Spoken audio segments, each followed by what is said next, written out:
শপথ কক্ষের আনুষ্ঠানিকতা চলছিল নিয়ম মাফিক।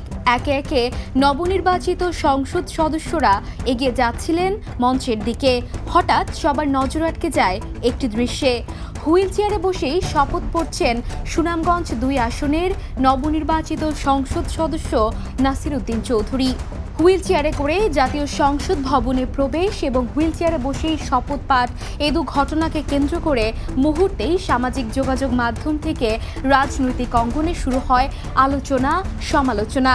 প্রশ্ন উঠে তিনি কি আদৌ সংসদ সদস্য হিসেবে দায়িত্ব পালনে সক্ষম হবেন? মঙ্গলবার বেলা 11:15টার পর জাতীয় সংসদ ভবনের শপথ কক্ষে প্রথম দফায় বিএনপির নবনির্বাচিত সংসদ সদস্যদের শপথ গ্রহণ অনুষ্ঠিত হয়। শপথ বাক্য পাঠ করান প্রধান নির্বাচন কমিশনার এএমএম নাসিরউদ্দিন। অন্যান্য সদস্যরা স্বাভাবিকভাবে শপথ নিলেও নাসিরউদ্দিন চৌধুরীর হুইল চেয়ারে উপস্থিতি অনুষ্ঠানটির সবচেয়ে আলোচিত বিষয় হয়ে ওঠে।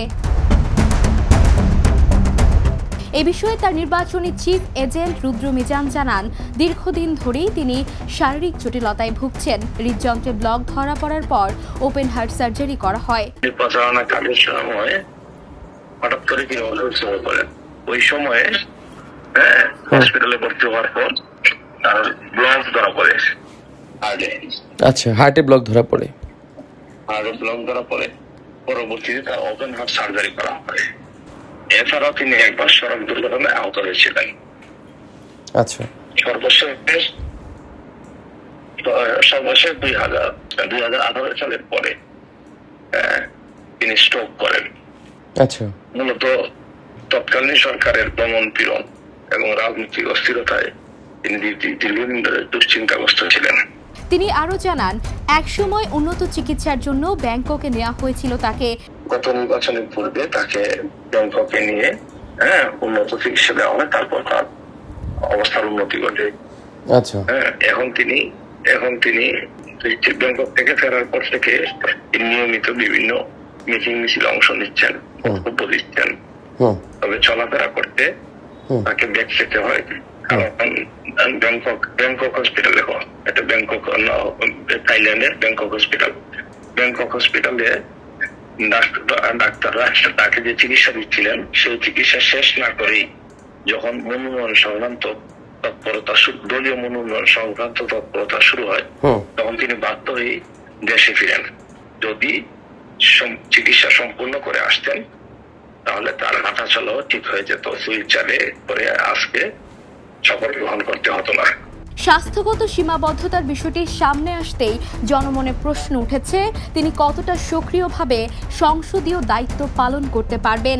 তবে তার ঘনিষ্ঠরা বলছেন, শারীরিক অসুবিধা থাকলেও মানসিকভাবে তিনি দৃঢ়। তাদের দাবি, নির্বাচনী এলাকার উন্নয়ন পরিকল্পনা ও রাজনৈতিক সিদ্ধান্ত গ্রহণে তিনি আগের মতোই সক্রিয় ভূমিকা রাখবেন। সহজ উত্তর হচ্ছে, যে কোনো মানুষের জন্য ফিজিক্যাল ফিটনেসের চেয়ে বড় হচ্ছে তার চিন্তা চেতনা, তার মস্তিষ্ক কাজ করবে কিনা। তিনি এই দিক থেকে সম্পূর্ণ সুস্থ। আচ্ছা, সুতরাং ফিজিক্যাল যে সংকট বা সীমাবদ্ধতা, যে অসুস্থতা, ওইটা তার মস্তিষ্কের কাছে, তার চিন্তা চেতনার কাছে কোনো বিষয় না। উন্নয়ন করার জন্য ফুটবল খেলতে হয় না, ক্রিকেট খেলতে হয়। রাইট। রাজনীতিতে প্রতিনিধিত্বের প্রশ্নে নতুন বিতর্ক তৈরি হলেও সমর্থকদের মতে নেতৃত্বের ক্ষেত্রে শারীরিক সক্ষমতার চেয়েও গুরুত্বপূর্ণ হচ্ছে সিদ্ধান্ত গ্রহণের সক্ষমতা ও অভিজ্ঞতা। এখন দেখার বিষয়, সংসদীয় কার্যক্রমে অংশগ্রহণের মাধ্যমে নাসিরউদ্দিন চৌধুরী কতটা কার্যকর উপস্থিতি রাখতে পারেন।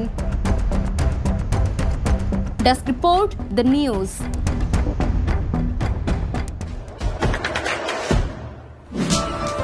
দেশে দেশে সবার সাথে দ্য নিউজ।